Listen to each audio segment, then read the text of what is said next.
Good afternoon. Thank you very much and welcome. My name is Malini Mehra and I'm the chair of the Institute for European Environment Policy here in the UK. I'm also on the board of the Institute for Environment Policy, ASBO, which is our sister organisation in Brussels. So before we start, I would like to invite those of you who have not helped yourself to coffees and teas to please do so, because we cannot carry them back home with us and they're just outside. I am going to do a few things today. First of all, to welcome you and to thank you for attending. My main jobs today are fivefold. I'm going to try and remember all the things that I have to do. So first of all, it is to welcome you. The second is to set the context for today, why we've invited you here.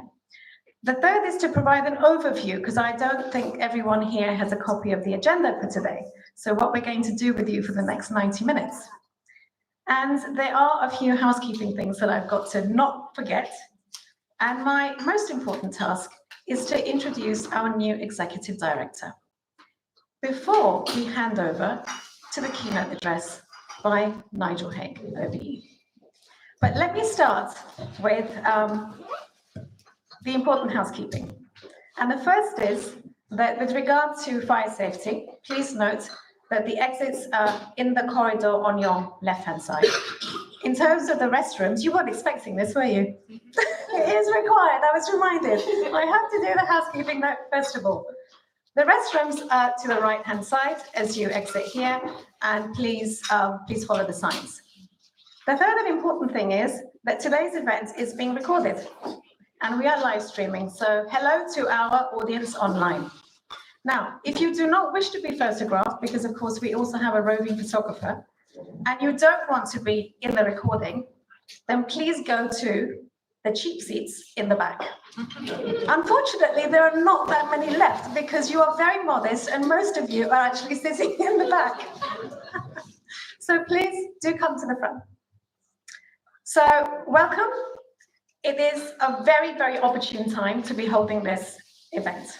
And for those of you who've forgotten what the title is that you come for, it is What Next for the Environment? Exploring the UK and European relationship. I will ignore that. It was an echo from somewhere. You're not here. Of course, we are joined by our fantastic IEP team who will be introduced to you during the course of this afternoon. So it's great to see so many familiar faces. Some of you have known IEP during its journey of more than 40 years, and still others are quite new to IEP. And that's wonderful because we want to make sure that we are introducing the work that IEP has been doing historically, as well as what we have in future, to the younger generation. But the thing I was just thinking as I walked through the doors here, how many people have said they didn't know that there was a hotel here at all? So I think actually we're like this hotel, because this hotel has just undergone a renovation. It used to be the downmarket Doubletree Inn, and it is now a very swish upmarket boutique Hilton hotel. So we've undergone that kind of a renovation ourselves. We have not benefited from the multi-million-pound refurbishment, what it were, but we have re-emerged. Because you will be familiar with the old IEP, and we have re-emerged because our renovation was caused by Brexit. So as a result of Brexit, we restructured and we have re-emerged, and we have some wonderful publications to share with you on the table over there. Please don't pick them up. Use your phones and scan the, what's it called? The QR code, because we've gone high-tech now. Of course, you will be hearing all about our work a little bit later this morning, but I want to provide you a bit of context and why it is that being in this amazing room, by the way, this room is called the Boothroyd Room. And when we booked it, I was so excited because it also pays tribute to Betty Boothroyd, the late and the redoubtable Speaker of the House of Commons. And we are, of course, here because we're talking about Europe. And just as IEP is back on the scene, Europe is now also back in the news. So whether it's the polls on Brexit, which is that ugly Brexit regret acronym, or whether it's Rishi Sunak and Emmanuel Macron's budding bromance, the less said about that, the better, The relationship between the UK and Europe is once again back on the agenda. It's not quite the talk of Westminster as yet, but I'm sure that that's going to happen in the coming months. So it's a very, very opportune time. I also have to remind everyone, certainly those of you who've been working on the Environment Act of 2021, as David Baldock reminded us a couple of days ago, that actually today marks the second year anniversary of the adoption of the Environment Act of 2021. And here we are in 2023, and it is exactly 50 years since Britain acceded to the European Union in 1973. And of course, here we are 2 days after the King's Speech. So we know what is in the administration's thinking and on the legislative agenda for the coming 1 year. And of course, we are heading into a very, very dynamic time in the coming year with elections both in the UK and in the European Union. So that is the context for our discussion today. But as I said, my main task is to introduce our new executive director, because as we have restructured, we have also thought about, well, what kind of leadership do we want? And we want a dynamic person. We want a person who's been a leader in the NGO sector, but who also knows how to work effectively with other stakeholders. And in that, we have Ben Reynolds. And Ben is joining us from Sustain, an organization that works on food and who many of you will know. Ben has an outstanding track record of campaigning that he brings to IEP. We are not the campaigning organization, but I think that energy is something that we can certainly benefit from in the work that we do. So without further ado, I'm going to cut short any further remarks because I'm conscious that we want to keep to Swiss time today. So I'm going to invite Ben to please take the floor and share the vision that there is for IEP today and in the future. Thank you.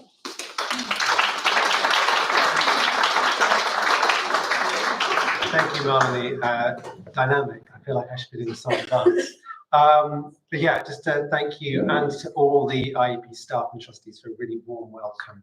I've been honoured to be taking up this role, particularly with IEP's 40-year plus history, and wanted to pay homage to my predecessors in the role, Kaylee Hart, who can be with us today, David, and further back Nigel, who we'll be hearing from next. So I'm a little over 7 days into the role, but it feels a bit more like, I think about 7 weeks since I've started to talk to people about the fact that I've been taking on this role. And I think as I've spoken to people, finding out how integral IEP, as IEP UK, IEP London, in all its various forms, how integral it's been in shaping environmental policy over that 40 plus years, without blowing its trumpet. And I think just learning about how many of the sort of concepts that are now common parlance had their origins in and around IEP, whether it's public money for public goods a decade ago to the precautionary principle back in the late 80s. But I'm not going to give you a history that I didn't have any part in. We're going to be hearing from the expert on that shortly. And before we hear from Nigel, I wanted to talk a little bit more about the future of IEP UK. And as Marlene was saying, my background is working in NGOs, so 20 years with the food and farming charity Sustain, which is a mix of alliance and campaigning charity. And fear not, I'm not going to turn IEP into a campaigning charity. Where we've worked to influence policy, food policy, working with the Treasury on soft drinks industry levy, the government's food strategy, sustainable public sector procurement, the agriculture bill and revisions to farm payments. But I've seen firsthand how more and more charities and NGOs are focusing on impact through campaigning, many out of necessity, and some with great impact. But with this, the importance of rigorous evidence to back up their positions is both increased as they put their issues into the spotlight, and yet often under-resourced as these charities shift their approach in cash-strapped circumstances. So this, I see, is a real opportunity for IEP to cement that track record of providing advice and expertise, not just to NGOs, but to businesses, to policymakers and politicians. So from our policy divergence tracker through to our plans to work on agriculture, land use, circular economy, environmental governance, just to name a few areas. We want to be that source of expertise, but also of ideas. I think one of the things I was really struck by talking to Nigel, talking to colleagues over the years, is how many of those big ideas came out of IEP and will do again. How do we create those big ideas to shape the next era of environmental policy? So drawing inspiration from our European and international networks across the 4 nations and from our depth of experts, past and present, within the IEP family in the UK and in Brussels, and through that revitalised associates network as well.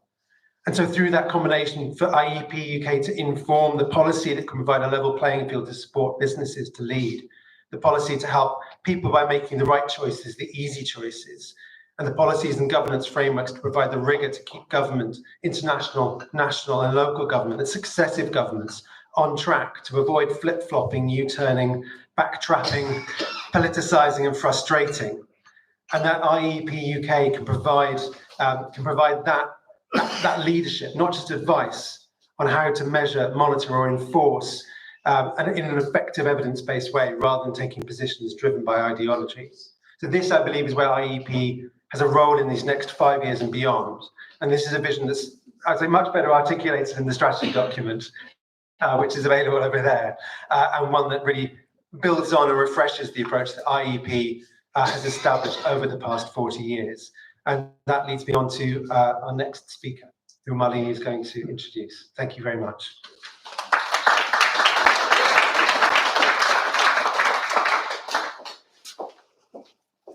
Thank you so much, Ben. We're delighted to have you on board and steering us into a marvellous future.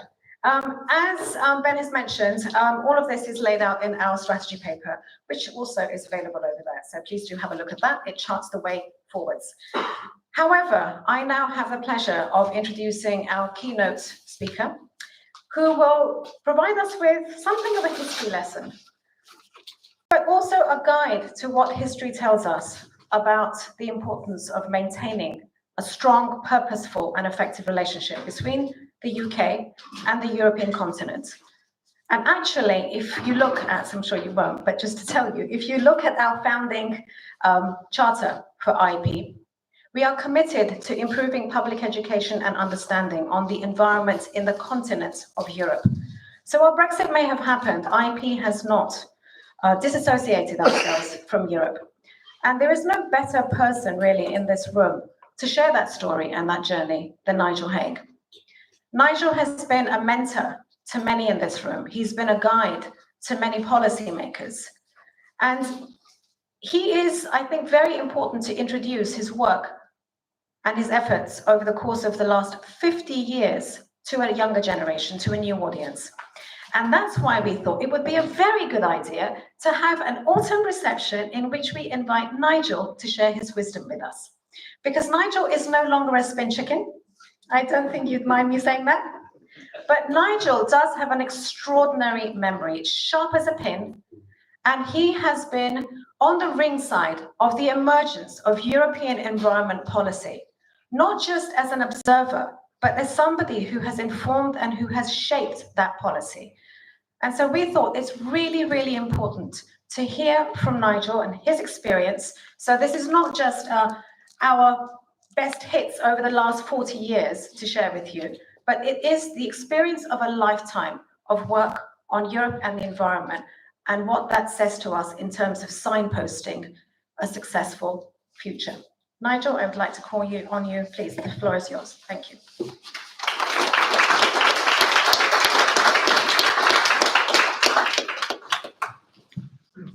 It's rather hard act to follow, Marlene.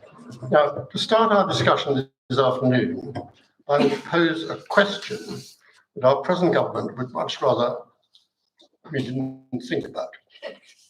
What did EU membership do for British environmental policy? Now, it's just possible that our next government will admit that the UK did indeed benefit from its long EU membership. To have had it treated as largely producing red tape was always an insult to the intelligence of the public. That question leads to another.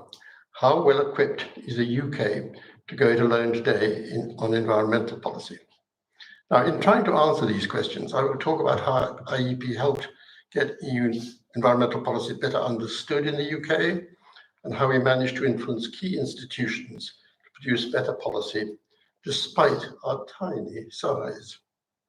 There were never more than 4 of us in our first 4 years in the London office. That's 1980 to 1990. and only a dozen 10 years later. David Baldock joined me after a couple of years to work particularly on agricultural policy, and is still at it today. He succeeded me as director, and more recently has played a key role by chairing the committee at the heart of Greener UK that has greatly influenced post-Brexit British environmental policy. As many of you know, it was Greener UK that created the pressure for parts of the Environment Act and the creation of the Office for Environmental Protection. Now, a written version of this paper will be circulated. As it is densely argued, I will only skim it now, and those who like the full story can read the paper at leisure. Now, I start with the upsurge in interest in environment policy in the 1960s, which found UK policy in a peculiar position.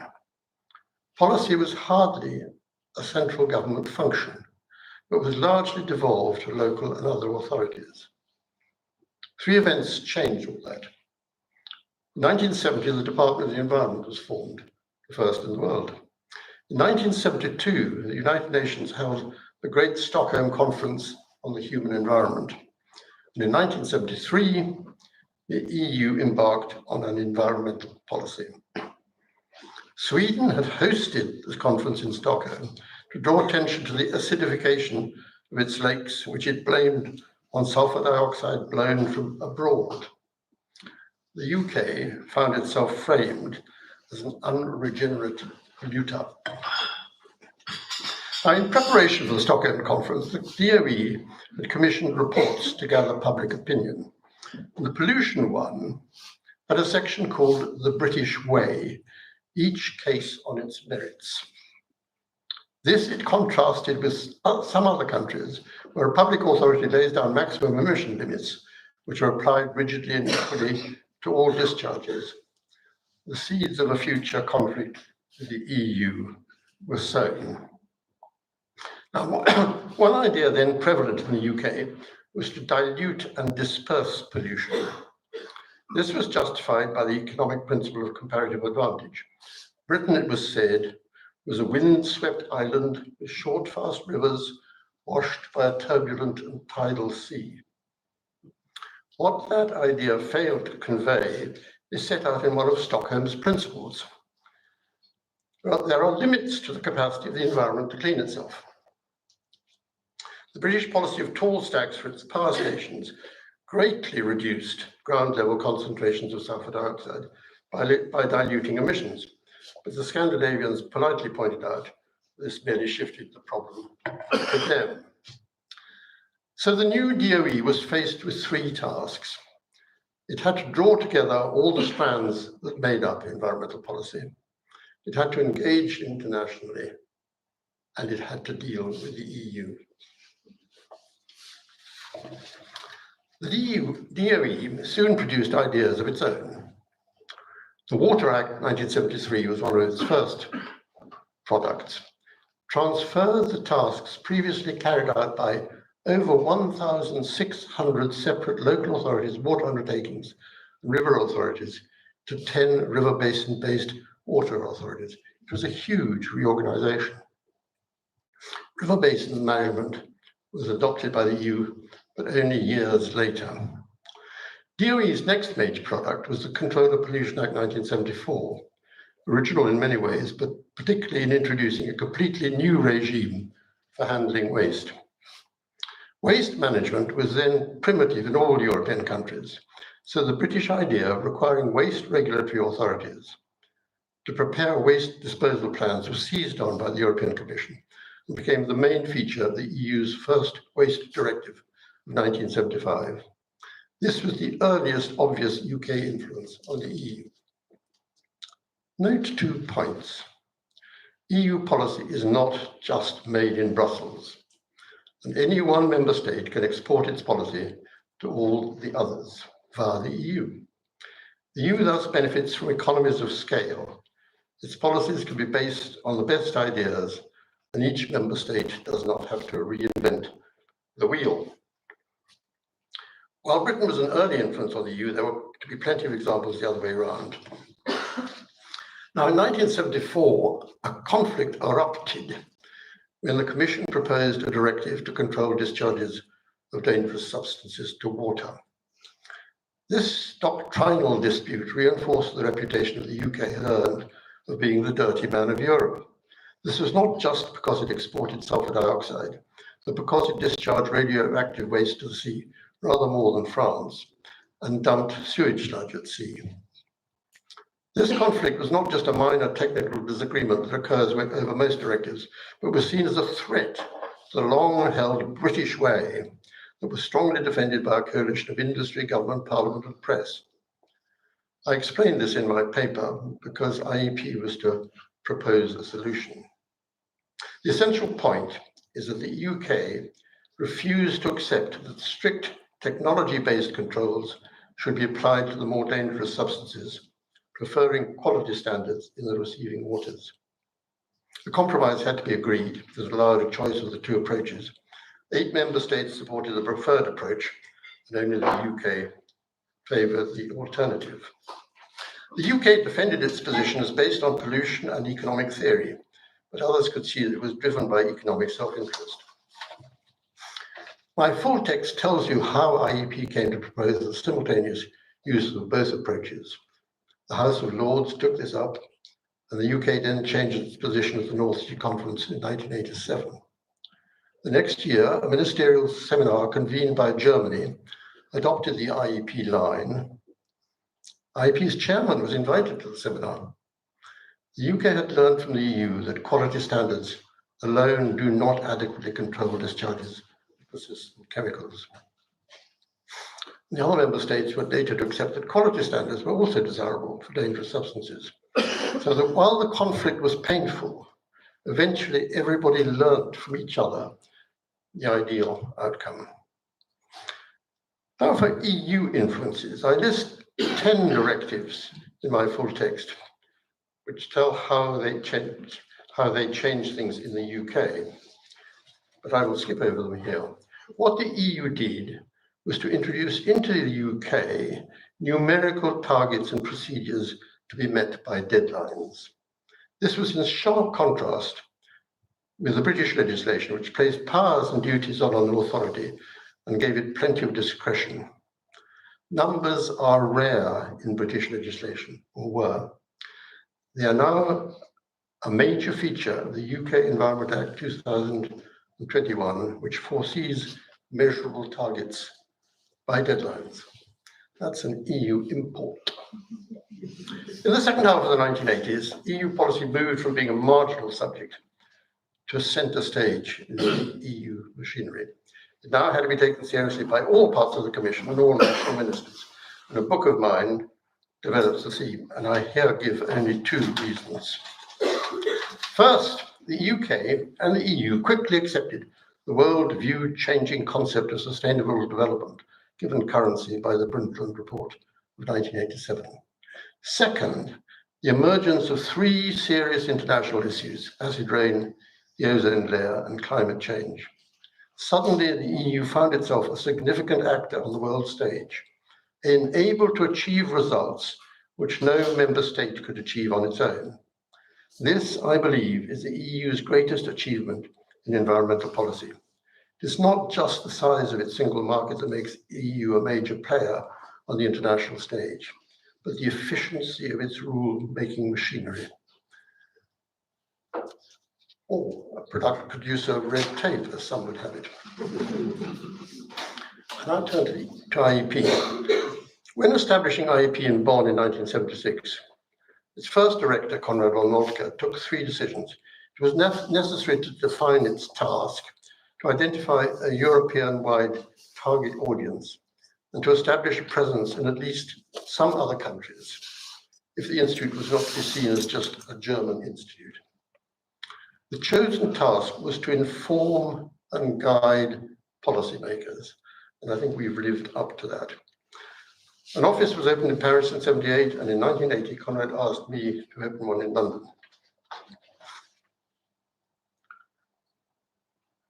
Konrad selected parliamentarians as IEP's priority audience, as they then had no source of information about what was happening in other countries.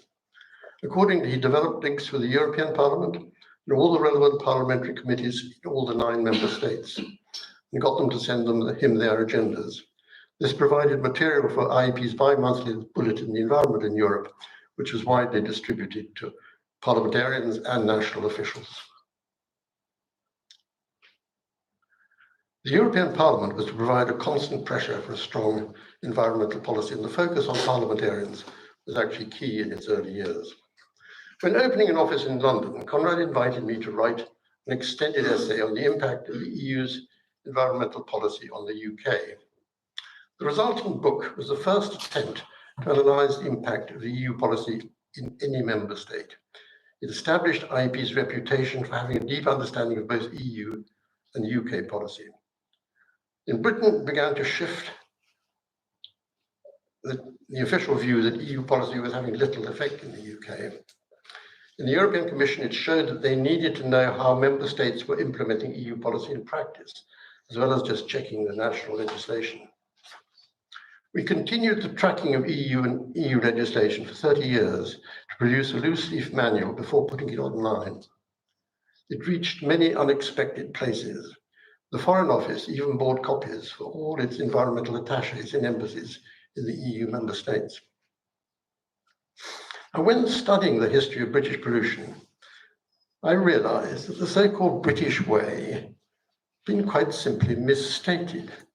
The UK had in fact long used uniform emission standards. This inspired me to propose the combined approach for the EU, which led to a change of government policy. My written paper gives 8 further examples of EU achievements, and here I can mention only 3.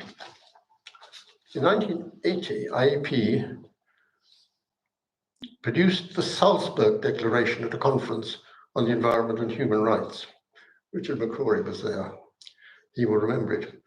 It elaborated on the right to information, to public participation, to access to justice. And this eventually led to the Aarhus Convention 18 years later. So a seed that you sow may take a long time to grow.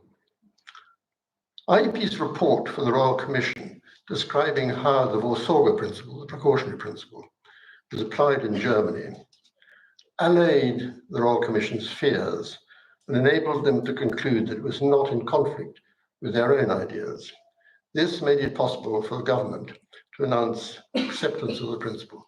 Many scientists in the Department of Environment, including its chief scientists, were deeply hostile to the precautionary principle.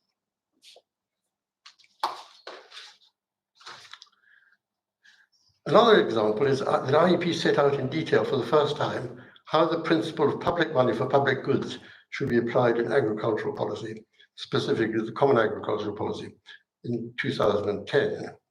Much the same approach later is adopted in the Agricultural Act in England after Brexit. Now, following Brexit, IEP had to redefine its role.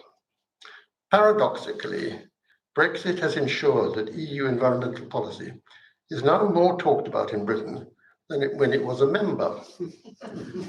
Whenever the EU proposes legislation, it becomes a point of reference for the UK. Is the UK to follow it? Is it to ignore it? Or is it to achieve the same objective in another way? These questions stimulate discussions that were never needed before. The fact that much of the EU's legislation has to apply to Northern Ireland is another factor, of course. Another consequence of Brexit is the potential for divergence between the 4 nations of the UK. IEP's Divergence project is the cornerstone of its new strategy. Not only are we tracking the divergence, if any, between the UK and EU, but also between the 4 nations. I now can answer my original question, and I have 3. First, the UK was able to export some of its policies to other member states and so have a wider influence. Second, the EU jolted the UK out of its complacent view that it could muddle along by relying on its long practical experience. It would have modernized itself anyway, of course, but I have no doubt that it was the EU that provided the sharp stimulus needed to make EU policy more coherent by setting targets, both numerical and procedural, to be met by deadlines and accepting principles. In the 80s, major international and global issues needed attention, and the EU found itself able to deal with these far more efficiently than the member states could, acting on their own. In the coming years, international and global issues are likely to be the most important, and the big players, China, USA, and EU, will be dominating the debates. The UK, when in the EU, helped to shape its stance. It's much more difficult now. So the short answer to my second question, how well equipped is the UK to go it alone now, is not well, because there is so much to do and capacity is limited. The new policies foreseen by the Environment Act and the 25-year Environment Plan present a considerable work programme, which is already slipping, as the Office for Environmental Protection has noted. RUEL has taught us just how large is the number of retained EU laws, which all have to be reviewed and perhaps amended.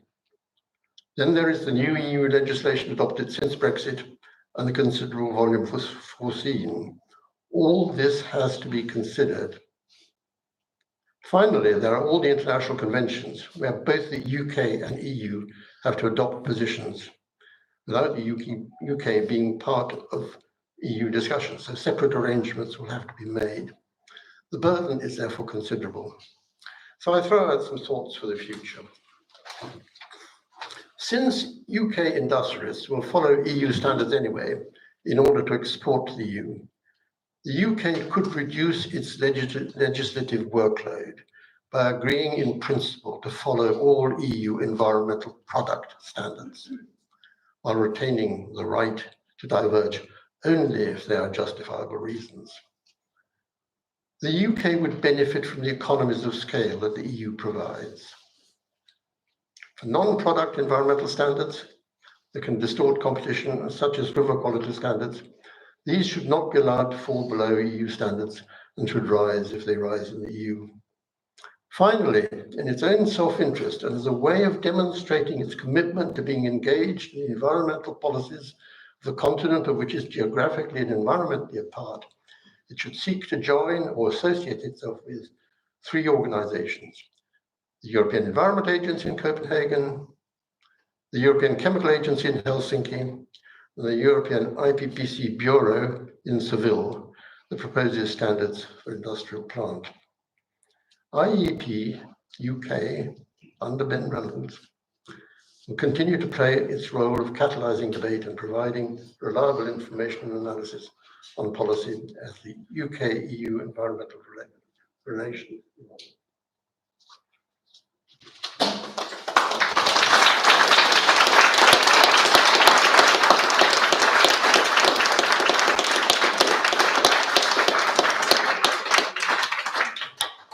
Thank you so much, Nigel. Absolutely, please do, Ben. Yeah, for bringing us up to date and for your re-endorsement of the bright future that awaits us, not just at IEEP, but in the United Kingdom. Now, whether it's a bright future, of course, that's what we're here to discuss. So I have to say that the room is completely filled up. And when we, please do look around, when we decided to organize an autumn reception, it was with a degree of trepidation, thinking, gosh, you know, how many people are going to turn up? Should we hire a small venue? So delighted that everybody is here. The room is full. And we are now opening the session for some Q&A with yourself, Nigel, and also with Ben. So what we're going to do is we'll have a few minutes for Q&A with both Ben and Nigel. And then I will invite our 5 speakers. We have 5 experts who will share their opinions on the subject under discussion. And then we will have a Q&A, because this isn't just about talking heads on this side of the room, but it is about not having an audience, but participation. So there'll be hopefully plenty of time for an exchange. But without further ado, if I can see your hands go up for who would like to raise the first question, comment, and please do introduce yourself as you're doing so. Who's going to go first? The gentleman in the front row. I'm going to take them in group of 3, if that's okay. And then Mike, I'll call on you next. Thank you very much. Please do introduce yourself. Hello there. I'm Blaze. I'm an ex-DEFRA person. I now work for Climate Centre, which is a broadcast agency trying to get climate experts on TV and radio. I noted with interest your few words on the Agriculture Act. And I think the general consensus now is that the scrapping of the BPS payments, so that's for everyone who doesn't know, those are the agricultural subsidy payments to farmers. That process, that's all being phased out over 7 years, leaving farmers in a complete state of chaos now, because they're being replaced by these new post-Brexit agricultural subsidy schemes known as the Sustainable Farming Incentive, and all under this package of ELMS. So I just wanted to hear your thoughts on ELMS, whether it's a good idea. From what I understand, lots of European member states are interested in it, in the idea that you could you could use ways to incentivize farmers to do environmentally friendly activities. But it turns out huge farming lobby groups like the French farming lobby won't stand for it. Where do you stand on the Europeans' approach to what we're doing now that we've left the EU when it comes to agricultural subsidies? Thank you very much. Please hold on to the questions, but for that particular one, I am going to call on David Baldock to reply. Oh, okay, thank you. Yes. Remember, David has only been working on these issues for 40 years. So, Mike, yourself, please. Thank you very much. Mike Clark, I think mainly ex, but for the purposes of today, an associate of IEP and a big supporter. Nigel, I really do look forward to reading your paper. And I thought there were some very powerful themes you were bringing through. One of the things that's in my mind a lot at the moment is the evidence from a number of civil rights observatories internationally of the contracting space, not just in the UK, but across the EU, in terms of just the public space for debate and the ability of civil society organisations to influence policy. And I just wondered what your perceptions are, looking back over the 50 years, as to where we've come from. Are there things we can learn from that? Should we be concerned, or is actually this, just a phase we're going through? I just wonder what your perspective on that is, because it sits alongside those themes you gave us. Thank you very much, Mike. Just hold on to that for a minute. And there was a hand in the back, please. Jeremy. Yeah, hello. Jeremy Epple, also ex many things, including DEFRA in the past, not ex on other things now. Thank you, Nigel, for a great sort of exposition of a wonderful history, much of which many of us, I know, kind of recognise. So I wanted to ask, you your thoughts about not just European and UK environmental policy, but European and UK environmental politics, and where the politics intersected with the policy. To what extent did European environmental politics affect UK politics, and to what extent did UK politics, well, we know Brexit was a big part of that, affect European environmental politics? Maybe an unfair question given the name of IEP, but I hope you find it worth trying to answer. Thanks. Thank you very much, Jeremy. Thank you to all for those 3 questions. And so, Nigel, back to you, please. The first question I would duck and pass to David, as you suggested, Marlene. The second question from you, Mike. Things have changed. Hold it closer or turn the switch on? Hold it closer. Can everybody hear me? Yes. Things have changed enormously in the years that I started in 1980 in IEPs. I helped found the European Environmental Bureau in '74 with Tom Burke was in the audience. So my actual involvement. There was very little discussion in the early years. And it's now enormous. I mean, there are huge lobby groups organised in Brussels. There's a much bigger Brussels press discussing it all. So the context in which policy is made is now much more difficult, I think. There are many more people involved. Whether that makes it better or not, we can discuss. Jeremy, your question, politics and policy. I think an awful lot, I mean, one of the great merits of EU policy making is there's an efficient machinery. Once the Commission gets an idea, which may come from many sources, and proposes a piece of legislation, it gets discussed in the working groups of the Council behind closed doors. And that is a technical discussion. Many items just go through at that kind of policy level without much politics. Occasionally, politics erupts in a huge way, as it did with acid rain. I mean, the German cabinet decided the number of the emission standards to be applied to industrial plant. In the UK, that was a job done by the Air Pollution Inspectorate behind closed doors. So I mean, the style, because it was a major issue and German forests were dying, it became a big political issue. There are many other examples where politics dominated. There are many examples where there was no evidence of politics at all. Just hold on to, yeah, if you can hold on to that, please, because David, I'd like you to bring you in, please, for that question about agricultural payments. And then we'll open it up to another quick round for Nigel or Ben. I thought hiding behind the pillar, I wouldn't have said. Very briefly, the Agriculture Act in England was almost certainly the boldest decision post-Brexit with strong bearing on the environment. And that was a rare example in a way, the environment community and the Treasury being on the same side. And now we see the implementation of that. It's, as you say, a little bit more complicated, problematic.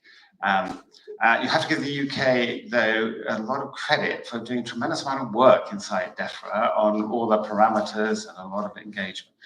But we find in the EU, it's taken 20 years or so to get some of the agri-environment framing right. This is not an overnight sensation. And so I think, as most people would agree, the jury is rather out on whether we'll get correct things or not in balance right now, as you say. And to answer your final question, is the Commission interested in it? The answer is very interested, and they talk to people about it, including the NFU, including us.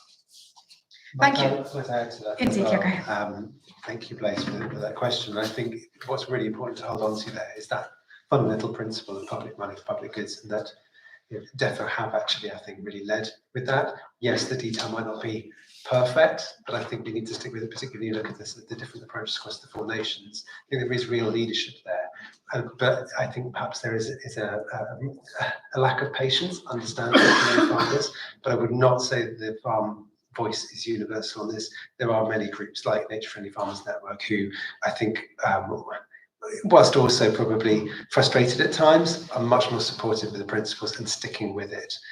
But the question is for how long? And I think certainly a return to BPS is not the way we should be going, because I think the Treasury and the taxpayer will certainly lose confidence. Why are we paying farmers if they aren't delivering on public goods? So I think we really do just need to persevere for that.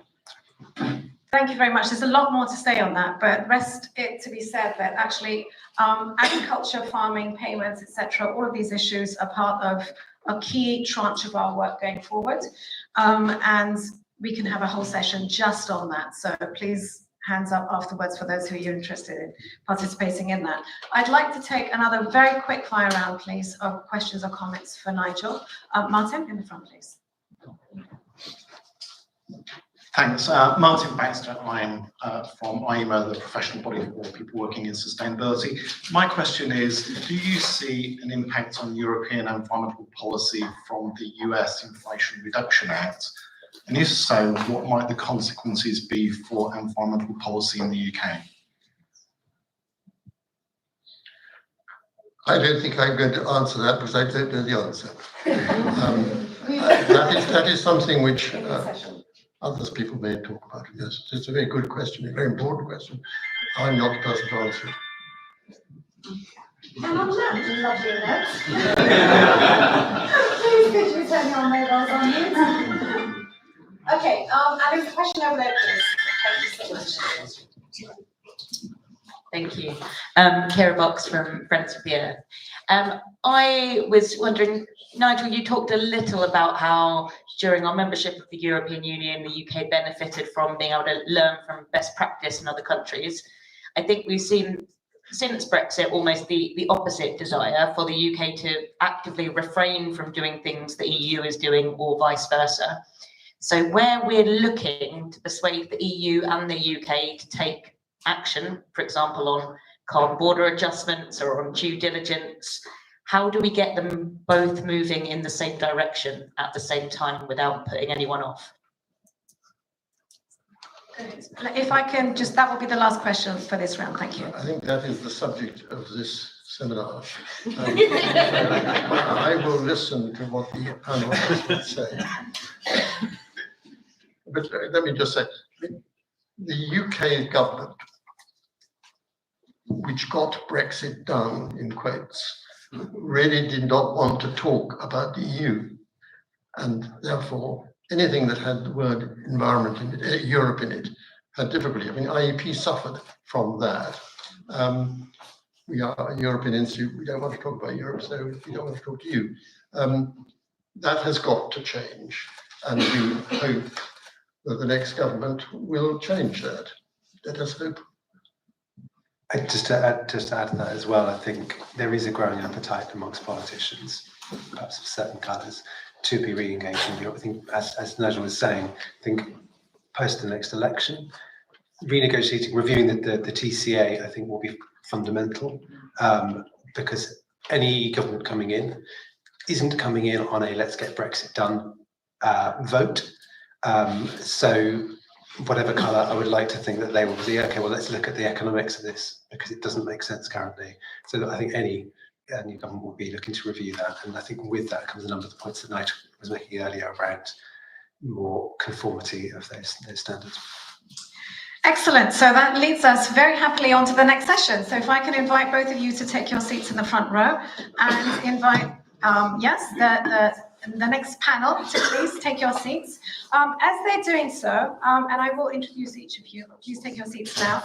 Just a reminder that Nigel's full speech, 18 pages, has, as my teenagers would say, it's dropped. So we do have copies of it on the table over there, but you can scan the QR code and read all 18 pages, and you'll find some answers to some of the questions that have been raised already in the paper.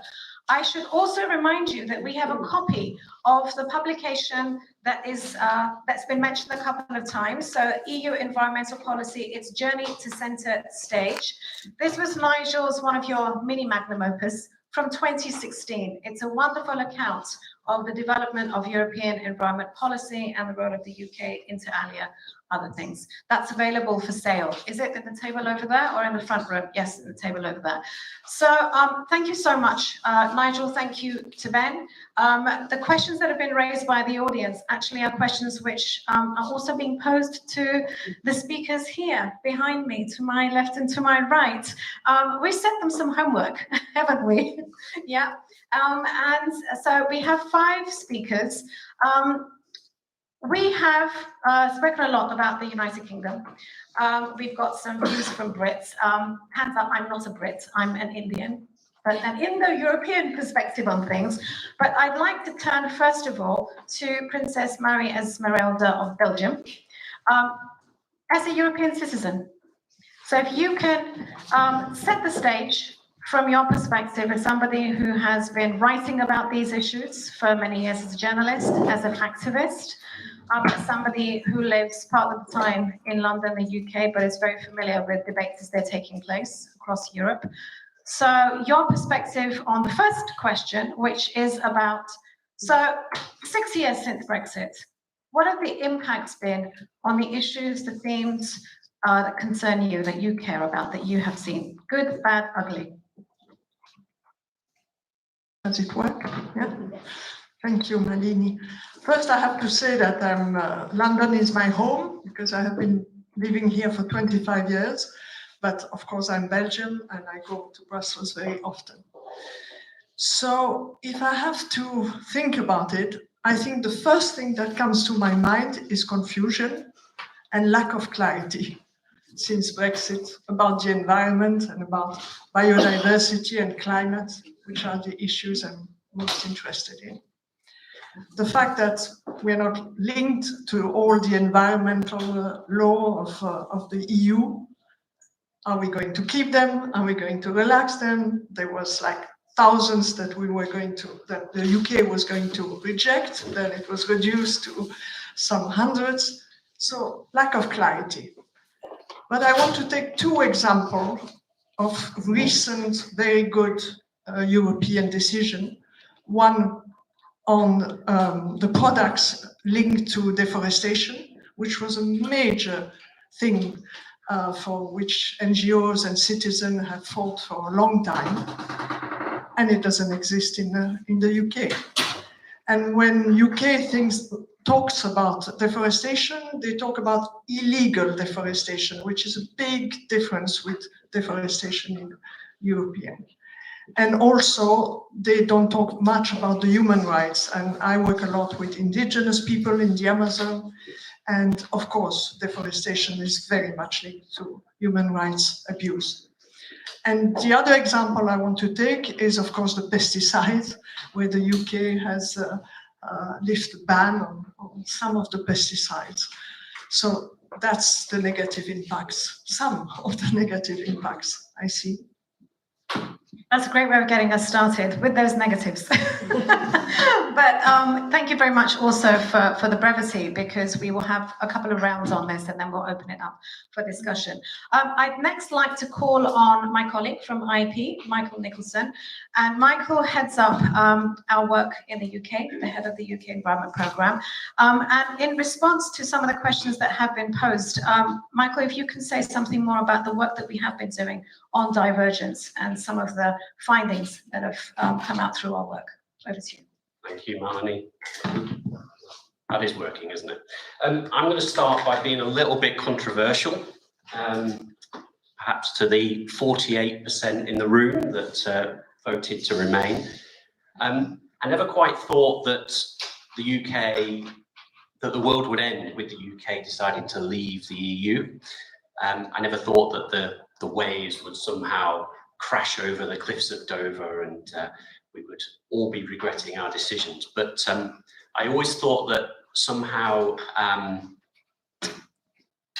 life would be just slightly more difficult having left the EU, and it would be needlessly more difficult than it needed to be. So the main impact that I've seen, before I come on to the divergence point, is the fact that we've had an emphasis, and I think too much of an emphasis, on regulatory autonomy rather than a more cooperative and collaborative cross-border approach on the environment and climate.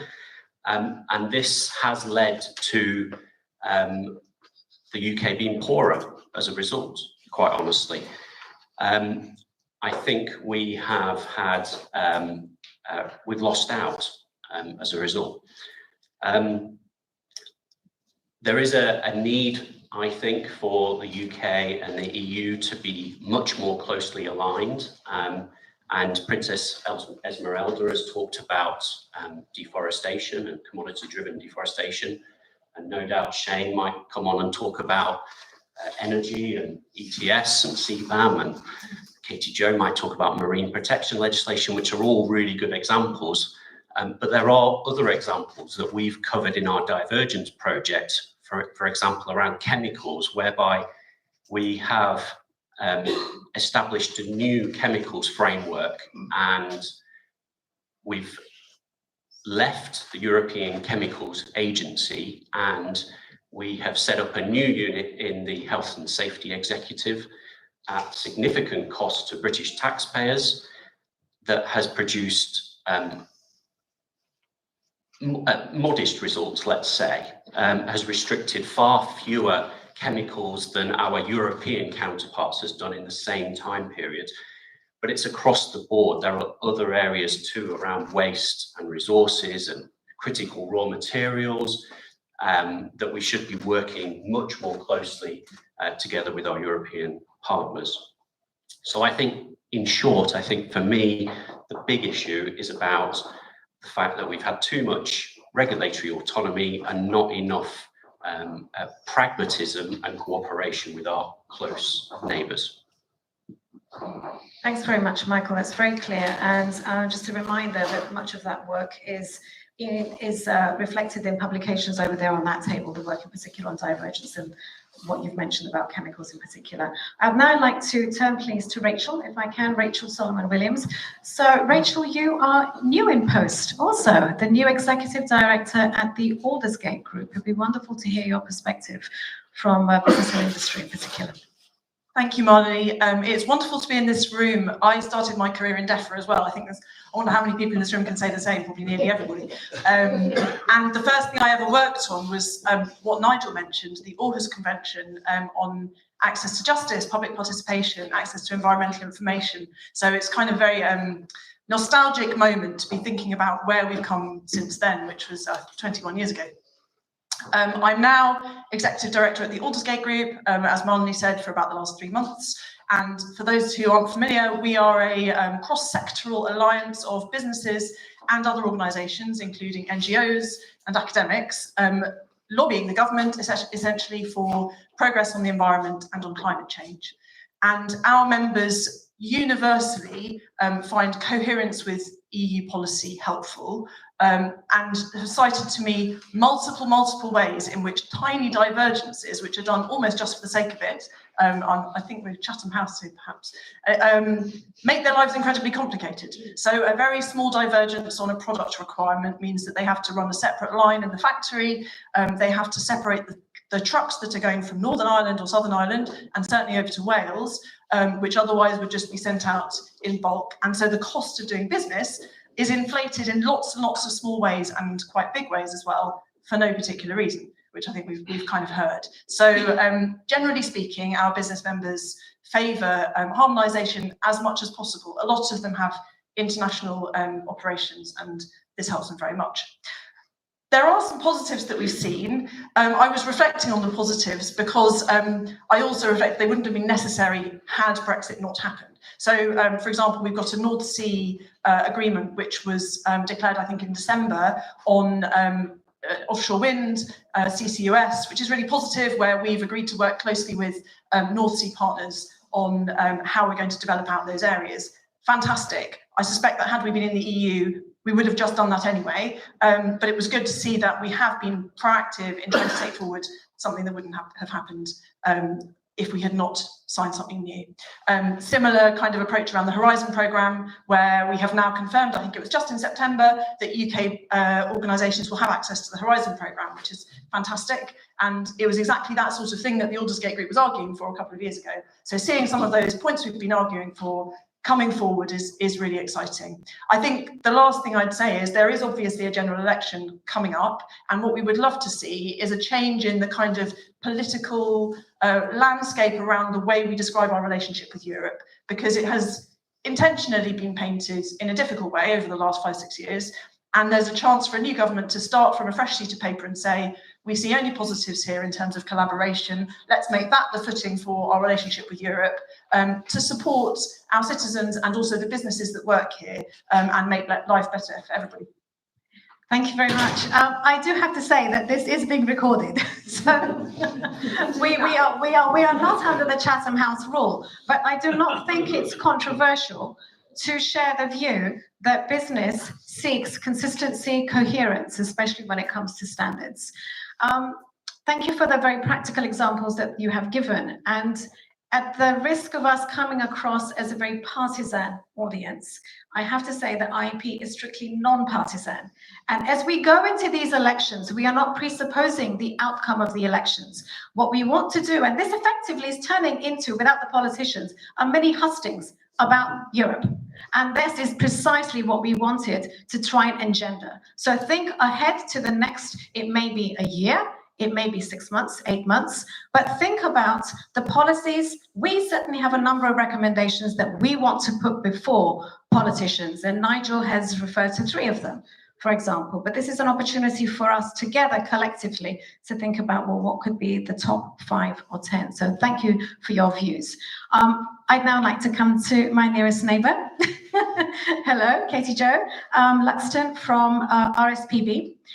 So you're the head of the Global Conservation Directorate. Please correct me if I've got it wrong. So your perspectives, please. Thank you very much. Do I need to turn it on, or does it magically come on? Okay, good. I've also got a very loud voice if need be. So thank you very much for inviting me. Just the reflections on where we are. I think we tried very much to look for the opportunities as well as the risks from Brexit. And I think we clung very dearly to those assurances we had in the Brexit debate from ministers that environmental standards would be maintained. And indeed, once freed from the Europe-wide one-fits-all continent-spanning legislation, that there would be opportunities to develop ambitious and bespoke UK response to what is frankly the immense challenge of adapting to the nature and climate emergency. I think it's fair to say that right now the environmental movement is feeling fundamentally misled on those commitments. We have spent way too much time in the convening 7 years focused on defending the environmental frameworks that came out of Europe that were largely fit for purpose, but needed to be improved to meet those new challenges. And we should be putting every ounce of our energies into collaborating to create those tools that we need to tackle the depleted ecosystems we have and the lack of resilience that we face in the coming changes to climate. And to be fair, at the start, we felt there were some promising signs. We've mentioned the Environment Act. We've talked a little bit about the creation of the OEP, which was very good. The 25-year plan in England, which wasn't quite as ambitious as we would like, but there were definitely good things in there. But 7 years on, we've seen very little progress on the ground.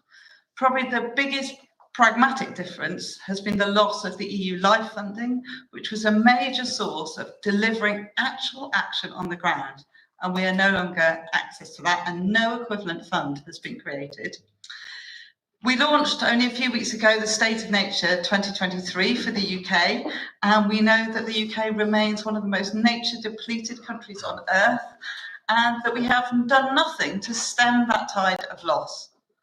There is a ray of hope in the report, in that it is full of examples of just how much we know about how to tackle this problem. If only we can align the leadership and the focus and the resources to do it.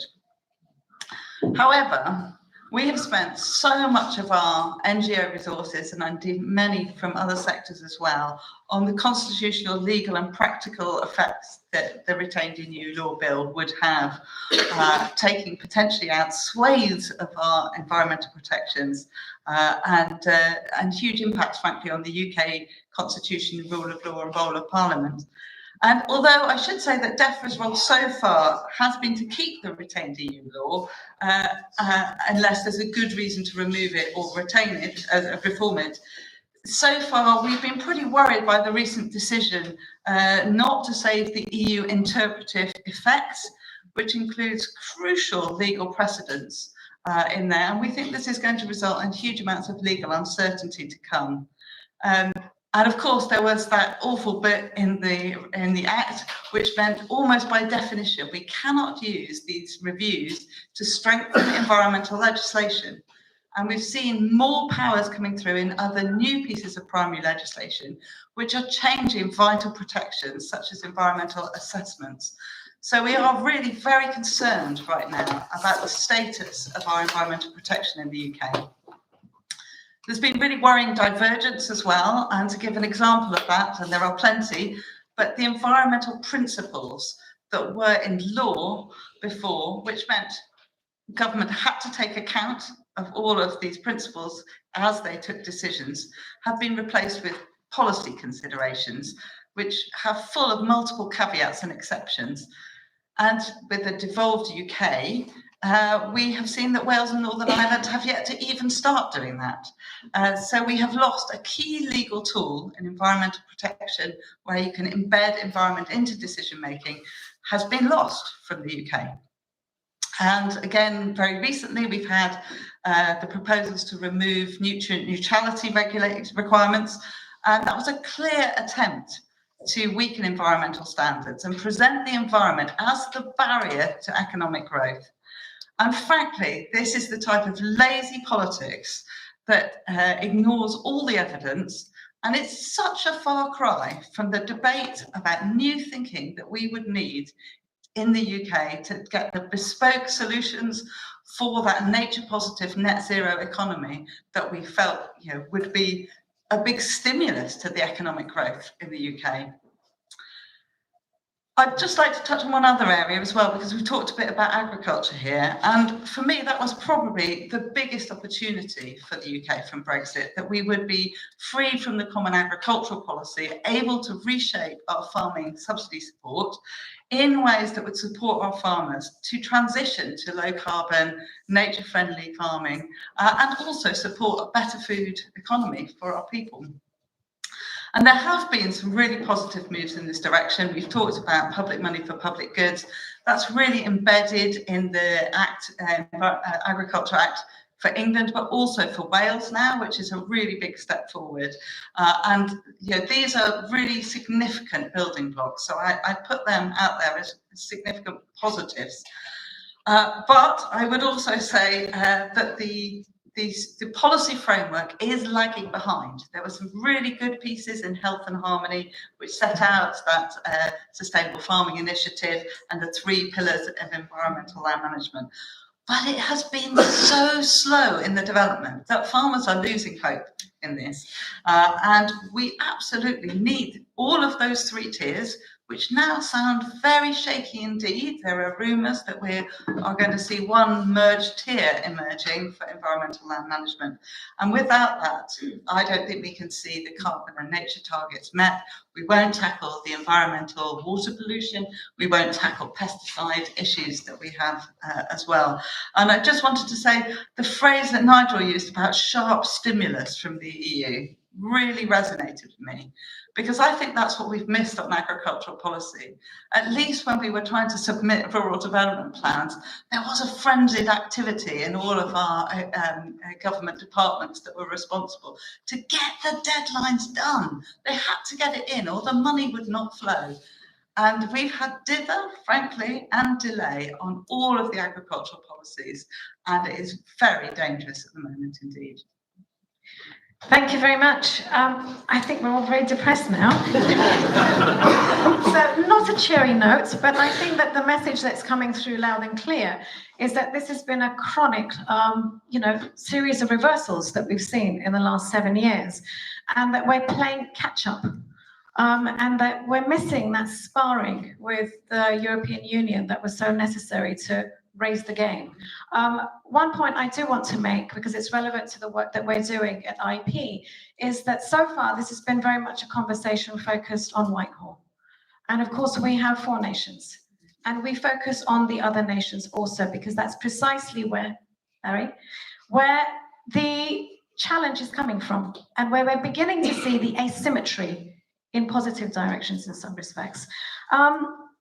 Jeremy, you asked about policy and politics, and there's no one better really to answer that question on the panel, I think, than the gentleman to my left, your right, and that is Shane Tomlinson, who is the co-chief executive of E3G, and E3G's purpose is to bring politics back into policy, isn't it?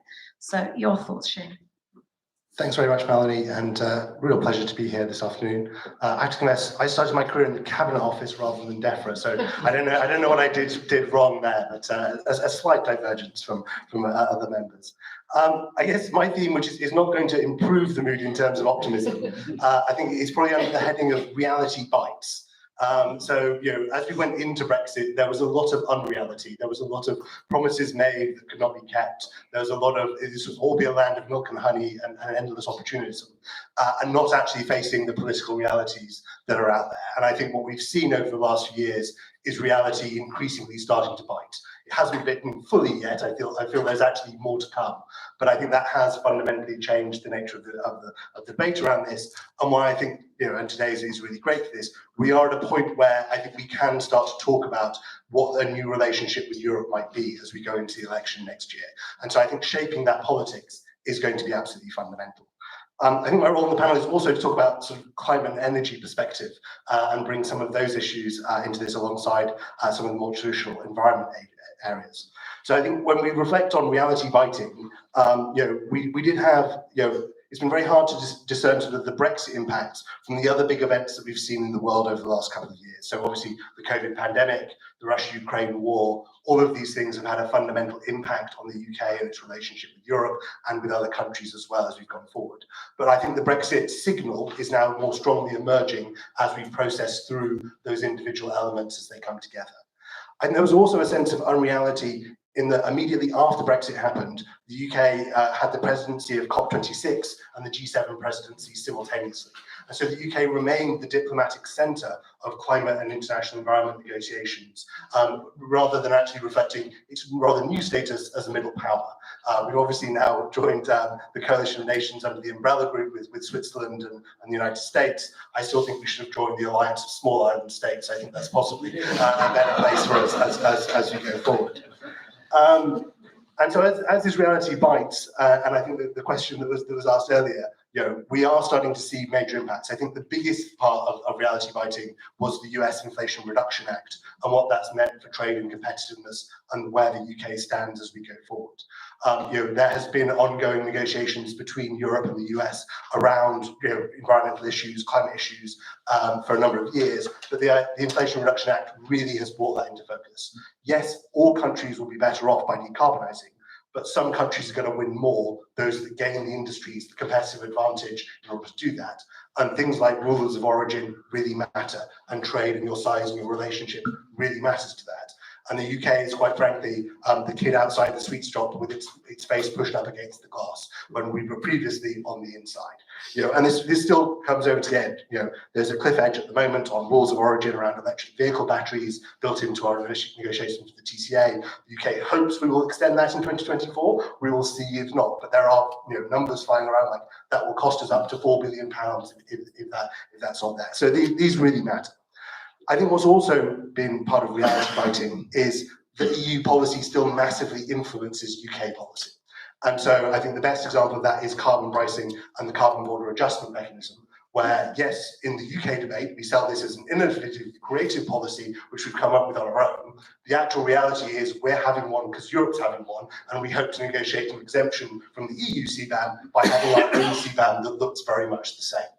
And so I think we're starting to see that we are physically still impacted by Europe in all sorts of ways that we weren't. I guess my final point, which does build on to the sort of the final bit of reality, was yes, we talked a lot in the run-up to Brexit around the opportunity that we would have outside of Europe, the ability to be more creative, to move more quickly. But there was a big thing in Europe that it provided an incredibly solid foundation to build on. Once you got agreement across all member states and you'd actually put something in legislation, it was very hard to unwind that. And climate and the environment are long-term projects. We need to sustain action. And yes, we need to build on that, but we need to make sure that we have solid foundations. Things like the retained EU law bill, the threats in the last couple of weeks to look again at our carbon budgets, because we may not have discussed them as fully as we would have liked. Those things attack the very foundations which we're trying to build the rest of our policy on. And therefore, I think it is, we really do miss that solid foundation. And so I think as we go forward, now is the time to rethink our relationship with Europe. And I think we'll come to that in the next round. We will indeed. Thank you so much, Shane. And I do want to bring a bit more of the energy into the room. So we've heard a lot from colleagues here on this side of the table. I'm conscious that we haven't spoken about a couple of things. So first of all, it's really about the role of institutions. The impact on institutions, we focus very much on policies, but of course we know that we have a new Office for Environmental Protection, for example, that previously we would rely on the Commission and its infraction procedures to haul up errant companies, water companies not being mentioned. And perhaps that's one of the reasons we don't have the enforcement muscle anymore. So please think about that. I mentioned the OEP in particular because we've got colleagues in the audience from the OEP. You may wish to raise your hands and interject at this point, but I'm now opening it for the audience. We also have members of various European missions and of course other parts of the government. So please do engage. And we have at least one politician. I used the word hustings before I knew that Barry Gardner was in the room. So, Barry, the floor is yours. Whoever wants to raise a question, comment, please. Don't be shy. Okay, Harriet, stretching, I can see you in the corner. Actually, I want to respond to you as well, Marlene. My name's Harriet Lamb from the Waste Resources Action Programme, and we started today talking about waste. And I thought it'd be really interesting to hear from some of the panel about how they think we can now catch up and stay aligned with Europe on dealing with waste. And in particular, you were asking about the wider impact beyond Whitehall, also what can be done then to help encourage businesses and the whole circular economy that clearly the EU is pushing ahead with, and how can we also create those opportunities for companies here. And I hope, Marlene, you'll put waste and the circular economy on the agenda. You asked for topics to go on your agenda for the future. I think that's one that can be positive and inspiring as well, because it's about creating a different future. Yeah, count us in, and hope to work with you, Harriet, because it's already on the agenda. Thank you so much. That's one second question, comment, please. Gentleman in the front, please. The mic's coming to you, right behind you. Thank you. Gareth Simpkins, now Solar Energy UK, formerly of ENDS for well, better part of 2 decades. Is the Office for Environmental Protection doing its job as well as it can, given its limited powers? Stand up here and say And now I hope the earth opens up before me. My apologies. Could we give you the mic, please? So just one moment, please. Please do introduce yourself for the benefit of everyone. Everyone, I'm Jane Stacey, current chair, first chair, inaugural chair of the Office of Environmental Protection. Delighted to be here. We do have the powers given to us by Parliament. One might wish for more, but as I look at them as a set, they are workable. You know, they are workable. That is the view that I took when I chose to accept the job that I now have. What I'd also say is, having those powers by Parliament, we are doing our level best to make the very most of them. And if you think we're not doing a good job, you come and tell me. Okay, thanks. Thank you very much for intervening there, because this is all about collaboration. I think you mentioned that point precisely, Michael. We've not seen enough of it. And we're talking about the OEP as an institution, but we haven't also talked about the lack of parliamentary scrutiny, which we've seen in the passage of the Rule Act. Yeah, which effectively puts ministers in charge. You might want to come back on that. Andy, at the very end, please. Thank you. Andy Jordan. I'm an academic and also a recipient of EU Horizon 2020 funding as well. So particularly delighted that we're re-engaging with that. During the long sort of Brexit years, Pascal Lamy said that Brexit will be particularly difficult because it was a bit like removing the egg from an omelette. But I just wonder whether it's worth reflecting on that, because if the aim now is to re-engage with the EU, then the fact that everything's mixed up and entangled actually ends up being beneficial, does it not? So I just wonder what the panel, which particular parts of that entanglement do you think we can particularly build on if we want to re-engage with the EU? What a great question to end on. I'm just thinking egg on my face. So what I'd like to invite the panel to do now in the remaining few minutes that we have is to reflect on the questions, but also your own proposals, because this is in lieu of the second round. So let's be constructive, looking ahead to a more positive future, but more importantly, the debates that you want to inspire in the coming few months. Let's start with you as we began last time, please, Esme. I also want to say something that I'm always struck between the gap, which is getting bigger and bigger, between the citizens and our leaders. It's not only in the UK, it's everywhere. And it's not only on environment, it's also on other issues like war or peace.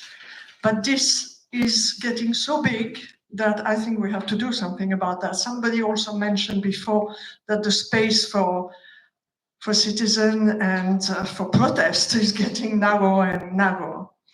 And I see a lot in Europe that people, and in the UK, people want to do something about the environment. They want to do something about the fight for climate change. So is there a way there that we can do more and push really the government? And Ursula von der Leyen has said in a private conversation that if she's going so strongly on the Green Deal, despite different countries, despite difficulties, is because the citizens are behind it and because the businesses are behind it. More and more in all the countries, they are talking, saying, we won't make it if we don't do something about nature and about climate. So I think that's interesting because we can see that citizens align in UK and in Europe. And I think we have there a start of conversation maybe. And I'm hopeful that with some goodwill, we can start the conversation again, because I also was in China until last week, and China is going full speed in terms of new measures for the environment. And some people, some academics were telling me, where is Britain? That was the champion of climate and going a bit backwards now. So we see Europe is maintaining the cap, China is going up, US is sort of between for the moment. So we need cooperation, we need collaboration more than ever. Excellent points, thank you very much. I should just add that we have colleagues from China in the room. May want to come in. Changhua Wu, just bring them in because it's a very unusual opportunity. But yeah, Isabel. So Changhua, why don't you quickly introduce yourself? Because we speak so much about the IRA and the US challenging Europe, but fundamentally the challenge has been coming from China. Yeah, on the green agenda. First of all, thank you very much for having us. We just happen to be here. So thanks to Melanie for inviting us being here. It's a huge learning opportunity. Really interesting sitting here, listening actually the conversations. Like UK, EU, I kept thinking about where does China fit actually in that picture, sort of picture. That would be I would be interested, particularly getting perspective maybe from Shen and some other colleagues there as well. China definitely is gearing forward. The reason I was thinking about it, is there any possibility or desire, sort of an attitude from this part of the world about, in this process, really thinking about reconnecting with China as well? I wouldn't say we'd be sort of separated or whatever, but it's really bumpy sort of road between, China and the UK. I used to work for the climate group. The reason actually I became the Greater China Director to champion this low carbon economy with an international organization headquartered here because of your leadership, right? Low carbon economy was the term you created, and that's pretty much sort of we championed all over the world. But now the situation is quite different. So hopefully somehow, while you're thinking about the UK and the EU, I know it's complex, a lot of issues there, I would love to explore with you to say, okay, maybe we can add the China part into the picture. rather than just narrowly look at. I think I echo very strongly the Princess view. Actually, I think you do need to expand your horizon, because if you look at the value chains, you know, industrial value chains, energy transformation, like it or not, China has already been occupying a big chunk of the landscape there. You do not want to waste that sort of resources, actually, even industrial expertise, the market experience, whatever. So yeah, thanks again. I don't want to waste too much time. Isabel, nice to see you again. Thank you. I saw you. Okay, thank Indeed. you. So thank you very much. So this is becoming very conversational. I use chair's prerogative because I know that there are people in the audience who it's important just to name check. We also have Isabel Hilton in the room, who was the founder of China Dialogue. And we, of course, have a reception which is coming up in 10 minutes. So you will have an opportunity amongst yourselves to speak. But this message is coming through about the UK ceding leadership, about decline, kind of, you know, almost secular decline. And I'm looking at you, Michael, because help us with charting the future as IEP is seeing it for the coming year and shaping a much more positive agenda on this. Yeah, thank you, Melanie, and thank you, Chunghwa, for that excellent point about China. I think for us in the IEP, the key question is what's in it for the what's in it for the EU? We've just been thinking about the EU and UK, and notwithstanding the China point, we've got to remember that the EU has got a war on its eastern flank. It's got challenges in the south around migration. It's got a cost of living challenge at home. We've talked about the Inflation Reduction Act, and of course, big investments from China too. So the UK, if it's going to try and get attention and begin to build relations from what was effectively taken a very big hit over this last few years, we're going to have to go out there and be a bit more proactive and do not just some, but most of the running in trying to rebuild the relations. And I think the UK can't be ignored by the EU. I mean, the economy is too big. We've got diplomatic and military clout, of course, and we're a big player on the environment and climate scene. But nevertheless, we do need to do that running going forward to build and rebuild trust that has taken that hit.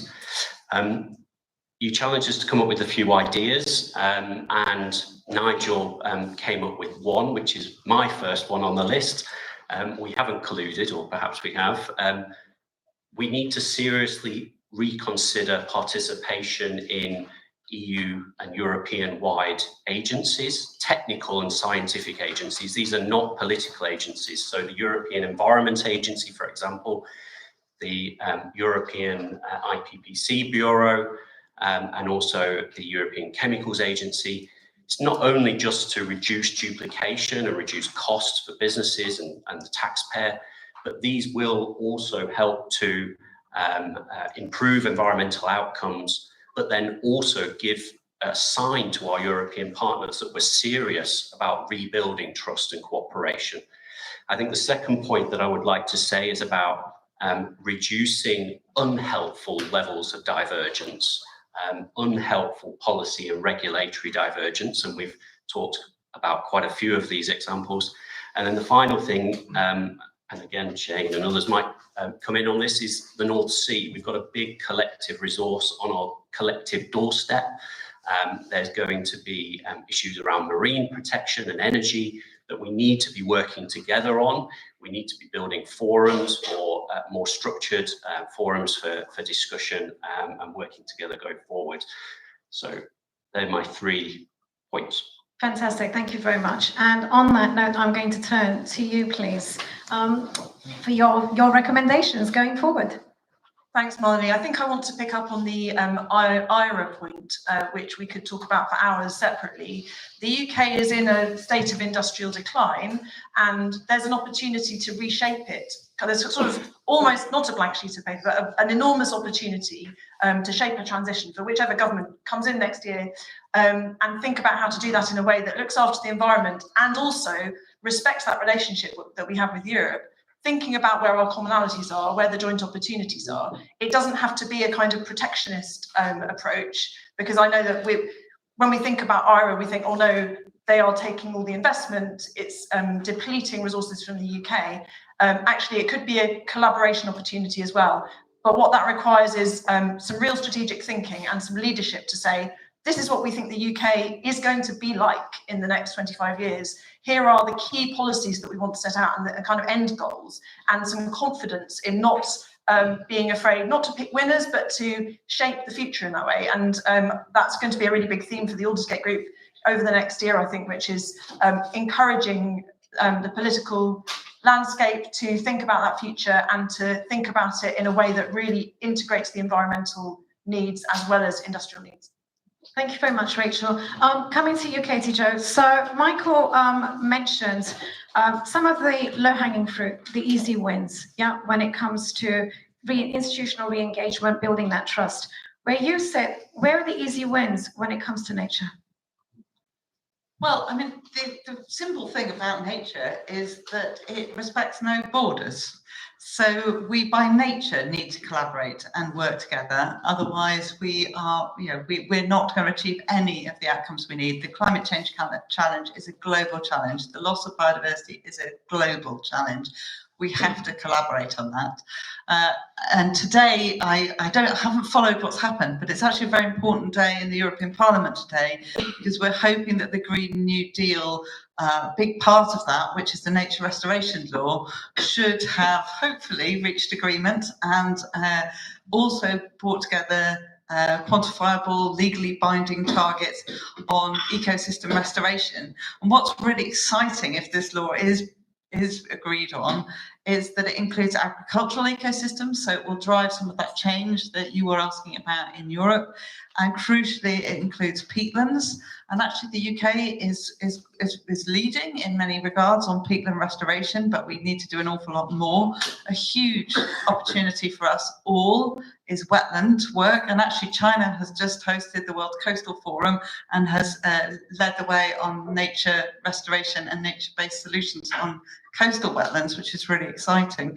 And one of the opportunities we have, and one of the great privileges of my role, is to work with the civil society networks that work with nature throughout Europe, the BirdLife Partnership. So we've stayed very close to this nature restoration law, and we see it as a huge opportunity to try and ratchet up between our countries rather than allow a race to the bottom on environmental standards. So fingers crossed, others of you may have watched this more closely than I today. And also, Michael talked about collaboration around the North Sea and energy, and that's something I've spent a lot of the last year working on. It is one of the wicked issues of our time, in that to meet the renewable energy targets we've got and to meet net zero by 2050, we need an awful lot more renewable energy. The only technology that is really near market is offshore wind. We need to scale that up seriously, rapidly. And yet, to date, due to, frankly, a lack of any kind of spatial or energy policy in the UK, we are seeing most of the developments coming forward in possibly the worst places for nature, certainly terrible places for our seabirds. And we're putting these new technologies into a marine environment that is so depleted that many of those ecosystems are on the brink of collapse. So we've been trying to work in a new way with industry. And I think this is, when we talk about collaboration, this is what excites me, is that we've tried to flip the paradigm from saying, how do we get rid of the environmental barriers, to say, how can offshore wind be a catalyst for leveraging what we call nature positive offshore wind, to work together to encourage government to play its part at extending nature protection and using the private sector investment to really drive not just offsetting nature's further damage, but looking at how we can restore nature and get to a positive position. Okay, thank you very much. I want to keep positive and keep that mood turning around from the negative to looking ahead. I have to admit I have failed miserably with my Swiss timekeeping because we are now over time. I'm going to ask you, Shane, to be as quickly as you can, and then I'm going to be handing over for the closing remarks to Ben. Shane. Thanks, Melanie. So quickly on the China point, first of all, I think it's worth noting that climate change and the environment is one of the key issues that the West still can talk to China on, given the geopolitical tensions that we see in the world at the moment. And we should continue to build on that as being an important bridge as we go forward. There is much more I could say, but I will leave it there for time. I think the big thing for me as we look to the future is I think everyone's agreed that we need to have a new relationship with Europe. I think for me is what is the political narrative and the political project that actually underpins that. It's very easy to look at individual initiatives, and there are many out there we could choose, but I actually think this will only work if it's driving into a political space.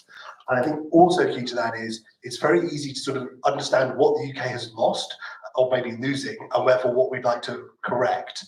I think the bigger question is, what does Europe want?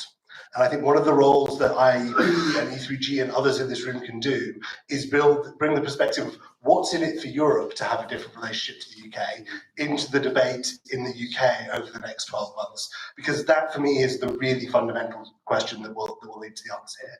And my sort of final point on this is, I would start big and build out. So I would start with our security relationship post-Ukraine, looking ahead to an uncertain election in the US. What is that relationship? And I would start in Europe as we get a new parliament and a new commission. They're going to have to think about their relationship with third countries on a bigger scale, as they think about expansion to the east, as they think about their relationship with Norway, with Switzerland, with Middle East, North Africa. The UK is a really important part of that network that surrounds Europe. And I think if we ask those questions of Europe and bring those into the UK debate, we'll get to a much better answer on what is actually the political project and the political relationship we want to build. Thank you. Thank you so much, Shane. I think there's a lot of consensus around what you've said because it also touches on Michael's reflections. I'd like to bring things to a close by thanking everybody here. Thank you. And also offering a personal reflection. And then, of course, a plug for IEP before I hand over to Ben. My personal reflection is, first of all, disclosure, I'm also an ex-DEFRA-ite. Almost 20 years ago, I was in DEFRA. Leading something called the UK International Sustainable Development Dialogues, because at that time, the relationships that we were seeking to build and create on a basis of trust and move beyond development and environment and towards a sustainability-focused relationship were with the countries that we call the +5 countries. So it's China, India, Mexico, South Africa, and Brazil. And, I was leading that, and we got somewhere. As a result of that, Isabel Hilton set up China Dialogue, Changhua. We had, a lot of good stuff that came out of that. But what we were in the context of, we were taking the European relationship for granted. And all of the things that Europe, being a part of Europe, helped us deliver. It helped us deliver Paris.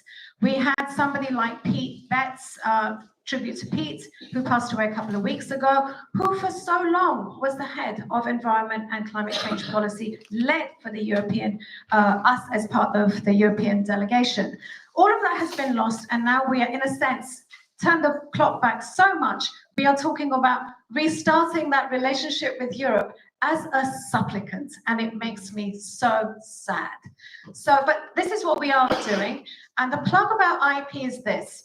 IEP has always had a sister organization in Brussels, IEP ASBL now. And we, in Europe, we have created this amazing network. I would say that, but I say it with pride. We've created this amazing network called Think Sustainable Europe, which brings together Europe's leading environmental think tanks. We're not campaigning organizations, not NGOs, but think tanks. So we have multiple platforms to have these conversations. I think that may be my phone. I'm going to bring things to a close. Thank you so much. Thank you so much, Nigel, for sharing your wonderful wisdom with us. But it's really to Ben that I'm turning now, because you're going to take things forward. So bring us home for this and then take us upstairs, Ben.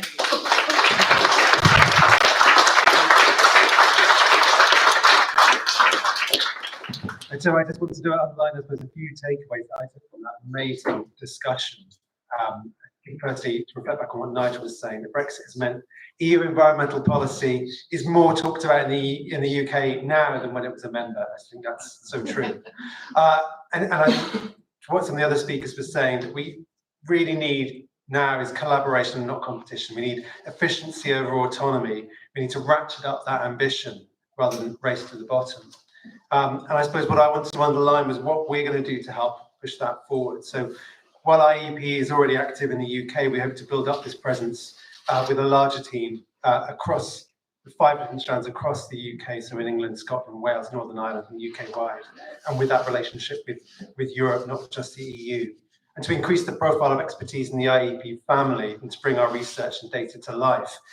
And this coming decade is going to be critical for meeting key targets for the natural environment, as much as for net zero, to tackle the trickier parts of that transition and ensure it's a just transition. So it's essential that we develop and introduce and implement and enforce, review and revise policies fit for this purpose. So now that the UK is outside the EU, we need to invest in the whole policy cycle and that institutions that are responsible for its effectiveness. And progress has been made, but it's still so much work to do. And it's IEP's strong focus on policy and the governance that we need and the analytical evidence-based approach that makes it such an attractive place for me personally to be joining. And I want to hear those ideas on how we can work together, starting with you in the room. How can we achieve that vision? And this starts in about 1 minute's time upstairs for drinks. But first, I'd like to also just give a really big hands to our speakers, particularly Nigel, to all those who helped to organise this today, to Marlene, to Michael, and particularly to Nicholas. And thank you for all attending in person and those online. Sorry we didn't manage to get to the to all the questions that you've been asking online. We've got a feedback link here. We'd love to hear your feedback, so please follow this QR code yeah, tell us what you thought about this and what you thought we can do better. But with that, I'd like to say, thank you all, and please ask you to bring your hands together and then to join me in taking the lifts to the first floor.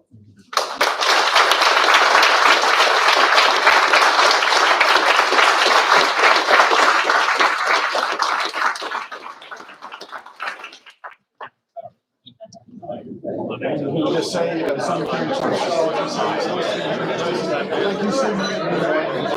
Tom, I think, got the strategy in front of you.